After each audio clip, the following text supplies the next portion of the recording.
E se eu te dissesse que a melhor maneira de vencer a concorrência é parar completamente de tentar vencê-la? E se a chave para um crescimento explosivo não estivesse em lutar por uma fatia maior de um mercado já existente, mas em criar um mercado inteiramente novo, onde a concorrência simplesmente não existe? Parece contraintuitivo, quase impossível. No entanto, foi exatamente isso que empresas como o Cirque du Soleil, a Apple com o iTunes e a Nintendo com o Wii fizeram. Elas não jogaram o mesmo jogo que todo mundo, só que melhor. Elas criaram um jogo completamente novo. Elas encontraram o que chamamos de Oceano Azul. E a verdade chocante é que existe uma metodologia, um mapa, para encontrar esses oceanos. Não é sorte, não é genialidade aleatória, é uma estratégia. E hoje vamos desvendar essa estratégia passo a passo, mostrando como você pode aplicá-la para tornar sua concorrência irrelevante. A maioria das empresas, talvez até a sua, vive e opera no que chamamos de Oceano Vermelho. Pense nessa imagem por um segundo. Um oceano tingido de vermelho pelo sangue da competição. É um lugar lotado, onde todos os tubarões, grandes e pequenos, lutam ferozmente pela mesma presa, pelo mesmo pedaço de mercado. As regras do jogo são bem conhecidas. Você compete em preço, em qualidade, em funcionalidades. A estratégia se resume a olhar para o seu concorrente e tentar ser um pouco melhor, um pouco mais rápido, um pouco mais barato. O resultado? Uma guerra de desgaste, margens de lucro cada vez menores e um crescimento lento se houver. O oceano fica cada vez mais sangrento à medida que mais competidores pulam na água. Soa familiar? É o paradigma que domina o pensamento estratégico há décadas. A ideia de que para uma empresa ganhar, outra precisa perder. É um jogo de soma zero. Mas e se houvesse um outro lugar? Um oceano vasto, profundo e azul. Um mercado inexplorado e intocado pela concorrência. Nos oceanos azuis, a demanda é criada, não disputada. As regras do jogo ainda não foram escritas, porque você é quem as está escrevendo. Aqui, o crescimento não é apenas incremental, é exponencial e lucrativo. A concorrência se torna irrelevante, porque você está oferecendo algo que ninguém mais oferece, de uma maneira que ninguém mais pensou. O Cirque du Soleil não tentou ser um circo melhor que o Ringling Brothers. Ele criou uma nova forma de entretenimento que atraiu um público totalmente novo, adultos e clientes corporativos dispostos a pagar o preço de um ingresso de teatro por uma experiência que era ao mesmo tempo circo e arte. Eles não entraram no oceano vermelho dos circos. Eles criaram o oceano azul do entretenimento artístico circense. A pergunta de $1 milhão é: como se faz isso? Como se passa de um oceano vermelho para um azul? A resposta está em um conceito fundamental, a pedra angular de toda essa estratégia: a inovação de valor. E aqui está o primeiro grande paradigma que precisamos quebrar. A sabedoria convencional nos negócios nos diz que existe um dilema, uma troca inevitável. Ou você cria mais valor para os clientes, mas a um custo mais alto, o que chamamos de diferenciação. Ou você cria um valor razoável a um custo mais baixo. Você escolhe um ou outro. A inovação de valor diz que isso é uma falsa escolha. A inovação de valor acontece quando uma empresa consegue alinhar inovação com utilidade, preço e custo. Ela se concentra em buscar a diferenciação e o baixo custo simultaneamente. Ela não pergunta: como podemos vencer nossos concorrentes, mas sim: como podemos oferecer um salto em valor para os compradores, tornando os concorrentes irrelevantes. É uma mudança de foco que altera tudo. Em vez de se concentrar em competir, você se concentra em criar. O resultado não é apenas um pequeno avanço, mas um salto quântico em valor, tanto para os clientes quanto para a própria empresa. Essa busca simultânea por diferenciação e baixo custo é o que abre um novo espaço de mercado e cria um oceano azul. Para entender como essa inovação de valor funciona na prática, precisamos de uma ferramenta de diagnóstico, uma forma de mapear o campo de batalha atual para encontrar um caminho de saída. Essa ferramenta é a matriz de avaliação de valor, ou o que podemos chamar de tela estratégica. Imagine um gráfico. No eixo horizontal, listamos todos os principais atributos nos quais uma indústria compete. No eixo vertical, colocamos o nível de oferta desses atributos, de baixo a alto. Ao plotar o desempenho de uma empresa e de seus concorrentes nesse gráfico, obtemos uma curva de valor. Essa curva é um retrato da estratégia de uma empresa.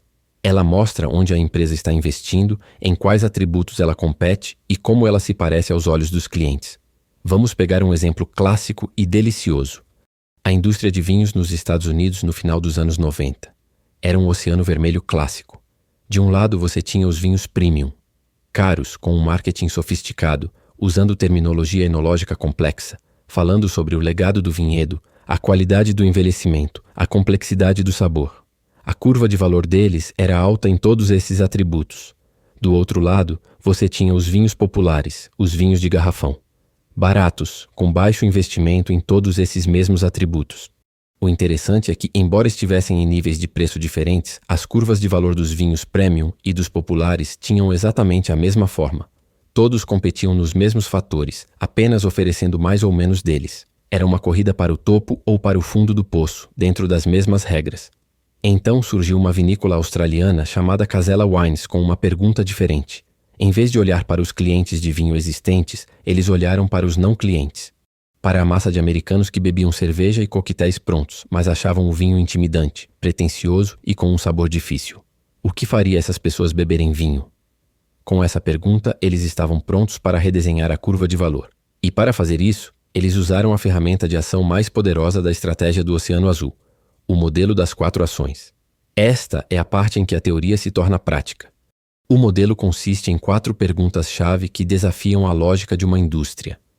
A primeira pergunta é: que atributos considerados indispensáveis pelo setor devem ser eliminados? Isso força você a pensar sobre fatores que foram longamente disputados, mas que não agregam mais valor real, ou até o destroem. A Casella Wines olhou para a indústria de vinhos e eliminou a terminologia enológica complexa e as distinções nos rótulos. Eles eliminaram a necessidade de envelhecimento e a complexidade do sabor.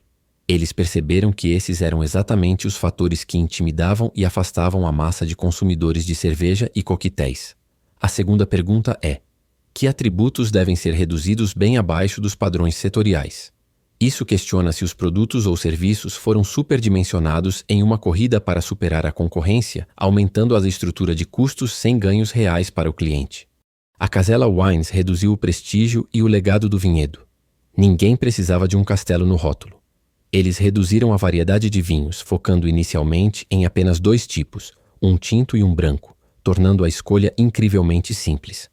A terceira pergunta nos leva para o campo da criação de valor. Que atributos devem ser elevados bem acima dos padrões setoriais? Isso busca descobrir e eliminar os compromissos que uma indústria força os clientes a fazer. A Casella Wines queria que seu vinho fosse fácil de beber. Então eles elevaram a doçura e o sabor frutado, criando um vinho suave e acessível que não exigia um paladar treinado para ser apreciado. E finalmente, a quarta e mais excitante pergunta: que atributos nunca oferecidos pelo setor devem ser criados? Isso ajuda a descobrir fontes totalmente novas de valor para os compradores e a criar uma nova demanda. A Casella Wines criou 3 novos atributos: facilidade de beber, facilidade de escolher e, crucialmente, diversão e aventura.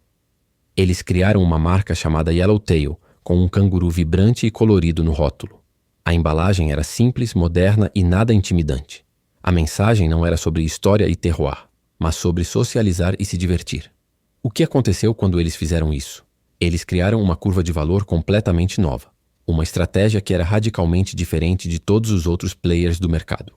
Eles criaram um vinho que era fácil de beber como uma cerveja, fácil de escolher como um coquetel pronto, mas que ainda era vinho. Eles não roubaram clientes de outros vinhos. Eles trouxeram milhões de novos consumidores para o mercado de vinhos. Eles criaram um oceano azul gigantesco e se tornaram a marca de vinho importado número 1 nos Estados Unidos, superando vinhos franceses e italianos com décadas de história. E eles fizeram isso buscando diferenciação, com uma marca divertida e um sabor acessível, e baixo custo, eliminando e reduzindo todos os fatores caros da vinicultura tradicional. Isso é inovação de valor em ação. É o resultado de aplicar o modelo das 4 ações para redesenhar as fronteiras de um mercado. Agora que temos as ferramentas, a pergunta natural é: onde encontramos as ideias para preencher o modelo das 4 ações? De onde vêm os insights para criar novos atributos e eliminar os antigos? A estratégia do Oceano Azul nos dá um mapa para isso também, chamado de modelo das 6 fronteiras. Não precisamos olhar para uma bola de cristal ou tentar prever o futuro. Precisamos apenas olhar para dados e realidades existentes, mas de uma nova perspectiva. A primeira fronteira é examinar os setores alternativos. As empresas não competem apenas com as outras em seu próprio setor, mas com empresas de setores alternativos que atendem ao mesmo propósito. A Southwest Airlines não se via competindo apenas com outras companhias aéreas. Eles viram que sua principal alternativa para viagens de curta distância era o carro. Então, eles construíram uma companhia aérea que oferecia a velocidade de um avião com o custo e a conveniência de uma viagem de carro. Eles eliminaram refeições, assentos marcados e salas de espera luxuosas, focando em voos frequentes, diretos, serviço amigável e preços baixos. Eles não competiam com a United ou a American. Eles competiam com a Ford e a General Motors. A segunda fronteira é examinar os grupos estratégicos dentro dos setores. Grupos estratégicos são conjuntos de empresas dentro de um setor que seguem uma estratégia semelhante. No fitness, por exemplo, você tem academias de ginástica tradicionais, super equipadas e caras, e do outro lado, programas de exercícios em casa, como vídeos e aplicativos, que são baratos, mas exigem muita autodisciplina. A Curvis, uma empresa de fitness para mulheres, criou seu Oceano Azul ao combinar o melhor dos dois mundos. Eles ofereceram a motivação de um ambiente de grupo como uma academia, mas a um preço baixo e em um formato rápido de 30 minutos, eliminando todos os equipamentos caros e a intimidação de uma academia tradicional. Eles entenderam por que as mulheres escolhiam subir para uma academia cara ou descer para uma solução caseira e criaram algo que capturou as vantagens decisivas de ambos. A terceira fronteira é examinar a cadeia de compradores. Na maioria das indústrias, os concorrentes convergem em torno de uma definição de quem é o comprador-alvo, mas na realidade há uma cadeia de compradores: o comprador que paga, o usuário final e os influenciadores. Desafiar o foco tradicional do setor pode levar a um oceano azul. A indústria farmacêutica tradicionalmente focava nos médicos, os influenciadores. A Novo Nordisk, uma empresa de insulina, mudou o foco para os pacientes, os usuários. Eles descobriram que os pacientes odiavam a complexidade de usar seringas e frascos. Então criaram a NovoPen, uma caneta de aplicação de insulina que era fácil de usar, discreta e conveniente. Eles não mudaram a insulina, eles mudaram a experiência de usá-la e, com isso, dominaram o mercado de cuidados com diabetes. A quarta fronteira é examinar as ofertas de produtos e serviços complementares. O valor de um produto ou serviço é muitas vezes afetado pelo que acontece antes, durante e depois de seu uso. Pense em ir ao cinema. O custo e a dificuldade de encontrar uma babá ou estacionamento afetam o valor da experiência. A Philips, no Reino Unido, percebeu que o maior problema ao fazer chá não era a chaleira elétrica, mas a água, que continha calcário. Eles criaram uma chaleira com um filtro no bico que retinha as partículas. Foi uma solução simples para um problema complementar que revolucionou o mercado. A quinta fronteira é examinar os apelos funcionais e emocionais dos compradores. Algumas indústrias competem principalmente com base na funcionalidade e no preço, outras na emoção e no sentimento. Mudar a orientação pode criar um oceano azul. A Kebe House, no Japão, transformou o corte de cabelo masculino de uma experiência emocional e demorada, cheia de rituais, em algo puramente funcional. Um corte de cabelo de 10 minutos por um preço baixo, eliminando tudo o que não era essencial. No sentido oposto, a Cemex, uma empresa de cimento no México, transformou um produto funcional em um presente emocional. Eles criaram um programa que permitia que comunidades de baixa renda comprassem cimento juntas para construir casas, transformando a compra de cimento no sonho da casa própria, um ato de amor e comunidade. Finalmente, a sexta fronteira é examinar o transcurso do tempo. Todos os setores são afetados por tendências externas. Em vez de apenas se adaptar a elas, as empresas podem moldar o futuro. A Apple, com o iTunes, não apenas reagiu à tendência de download legal de música. Eles olharam para a trajetória clara dessa tendência e criaram uma solução que oferecia o melhor dos dois mundos. A conveniência de baixar músicas individuais, como nos serviços ilegais, mas com a qualidade, a segurança e a legalidade que a indústria fonográfica precisava. Eles não previram o futuro. Eles o moldaram com base em uma tendência que já estava em andamento. Ao explorar essas 6 fronteiras, você deixa de olhar para dentro, para os seus concorrentes, e passa a olhar para fora, para o vasto universo de oportunidades que existem além dos limites do seu mercado atual. Mas há mais uma peça crucial nesse quebra-cabeça para maximizar o tamanho do seu oceano azul. É uma mudança de mentalidade tão poderosa quanto a inovação de valor. Você precisa parar de focar apenas nos seus clientes existentes e começar a olhar para os não clientes. Existem 3 níveis de não clientes. O primeiro nível são os quase convertidos. São pessoas que usam minimamente as ofertas do seu setor por necessidade, mas estão prontas para pular fora na primeira oportunidade.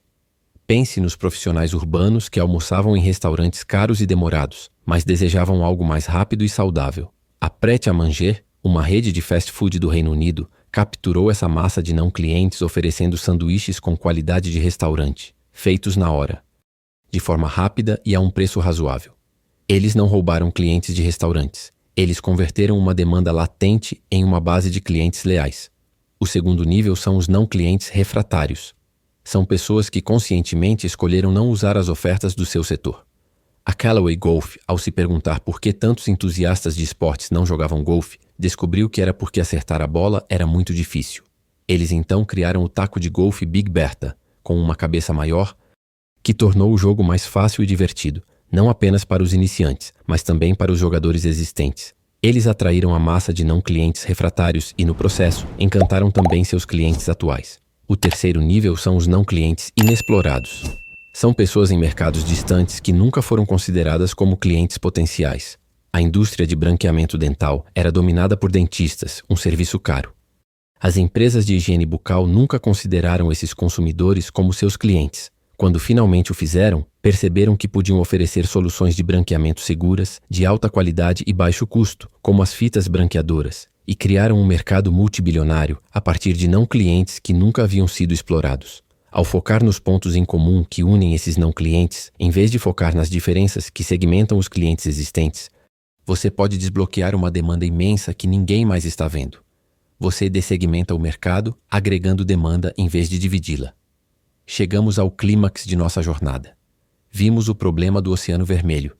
Descobrimos a solução do Oceano Azul, impulsionada pela inovação de valor. Aprendemos a usar as ferramentas para diagnosticar o presente, com a matriz de avaliação de valor, e para criar o futuro, com o modelo das 4 ações. Exploramos o mapa para encontrar novas oportunidades, com o modelo das 6 fronteiras e o foco nos não clientes. Agora, a grande revelação. O que torna uma estratégia de Oceano Azul tão poderosa e sustentável? Por que é tão difícil para os concorrentes copiarem? A resposta é que uma estratégia de Oceano Azul não é apenas um novo produto ou um novo slogan de marketing. É um sistema. Quando o Cirque du Soleil criou sua nova forma de entretenimento, eles não apenas adicionaram elementos de teatro, eles criaram um modelo de negócios inteiramente novo. Sua estrutura de custos era radicalmente diferente porque eles eliminaram os elementos mais caros do circo tradicional. Sua proposta de valor era radicalmente diferente porque atraía um público totalmente novo, com uma experiência inédita. Um concorrente não poderia simplesmente copiar uma parte. Para competir com o Cirque du Soleil, um circo tradicional teria que abandonar seu próprio modelo de negócios.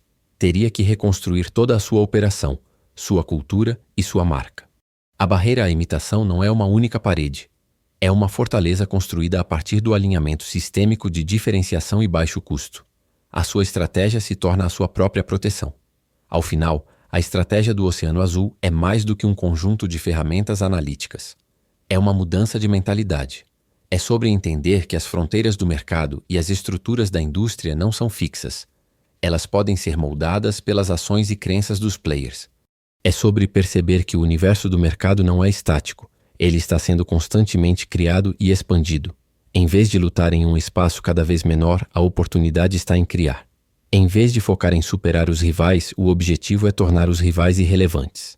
É uma visão reconstrutiva do mundo, onde a criatividade estratégica pode ser acessada sistematicamente para criar um futuro de crescimento lucrativo não apenas para a empresa, mas para os clientes e a sociedade como um todo.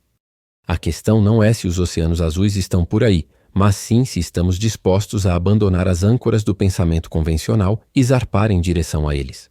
Qual foi o exemplo de Oceano Azul que mais te surpreendeu? A transformação do circo pelo Cirque du Soleil, a simplificação do vinho pelo Yellowtail ou algum outro que veio à sua mente? Me conta aqui nos comentários, eu adoraria saber qual insight mais impactou você. E se você quer mais análises profundas como esta para transformar a sua forma de pensar sobre negócios e estratégia, a melhor coisa a fazer é se inscrever no canal e ativar as notificações. Assim você não perde nosso próximo mergulho em uma grande ideia que pode mudar a forma como você vê o mundo. Obrigado por assistir e até a próxima.